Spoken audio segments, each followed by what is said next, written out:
你好，我叫石艺玲，我今天很高兴在 Manhattan Beach 去采访我很喜欢的作家邓类彬。Why did you set up the East-West Discovery Press? That's a good question. Because of the lack of the diversity content in children's book, I founded East-West Discovery Press in year 2000. So my goal is really to continue to write and also to publish multicultural literatures to reflect the children and adults in today's multiracial communities. During your visits to schools, what reactions do children have to your books? First book about the Cambodian genocide in the mid-1970s, and there's no children's book out there on this topic.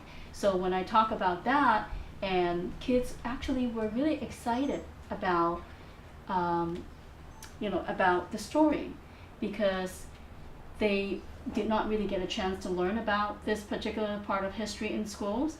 So, and again, this is the same thing as the first book about the Japanese occupation in Hong Kong during World War II, the cross-cultural experiences right here during World War II about what happened to the Chinese and also the Japanese American community.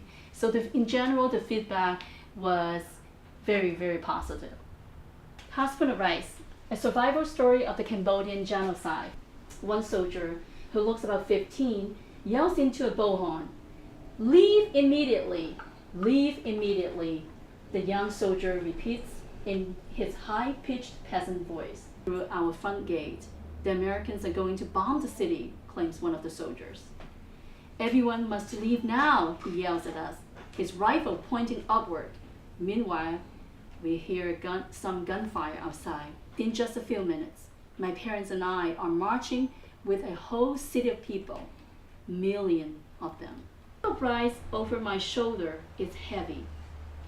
I have lifted a heavy bag of rice before, but have never carried one for so long. My body hurts all over, especially my shoulder. Hi, my name is Isabel and I'm 10 years old. I'm a JaJa Kids Junior journalist. I'm here today in Manhattan Beach to interview Icy Smith. First question is, are there any plans for any upcoming books? About the Vietnamese boat people when they came over here in the United States after 1975. And so that's my next one. It's going to be based on interviews with many survivors as well. And this book is also going to be the first book on this particular topic. Actually, Vietnamese Americans have been here for 1975, 40 years, and there's no children's book out there on their experiences, and so I'm going to do that. Next question is, who did you dedicate your first book to and why? I would say the first book, My Lonely Queue, I'm going to dedicate to all the Chinese people who came over here.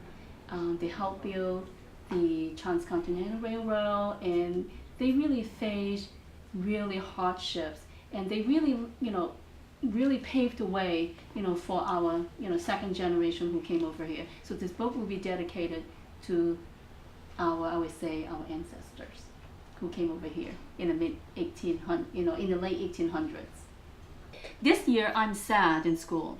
I lost my best friend Yaego Akiyama, who was sent to the Manzanar internment camp with her family. Yaego is American, like me. It is just because her ancestors were born in Japan.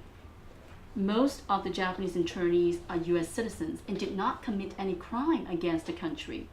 Since she went away, we write letters to each other, but I wish I could see her in person. I heard a few schools will be open up here soon, but none have opened yet.